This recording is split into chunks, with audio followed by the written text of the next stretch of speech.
જય બાબારી, જય માતાજી, જય મસાણી। તો આ છે આપણી તમાકુ જોઈ લો મિત્રો, જોઈ લો આટલો લોટ તમાકુનો છે। પાછળ છે ત્યાં ઘઉં છું, આપણું ખેતર છે, જોઈ લો। જય માતાજી।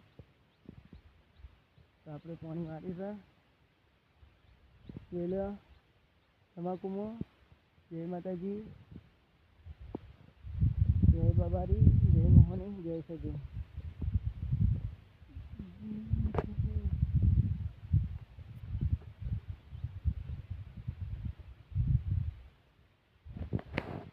લાઈક કરો, શેર કરો, કમેન્ટ કરવાનું જરૂર કમેન્ટ કરજો હો। તમાકુ સારી લાગી હોય તો અમને સપોર્ટ કરો।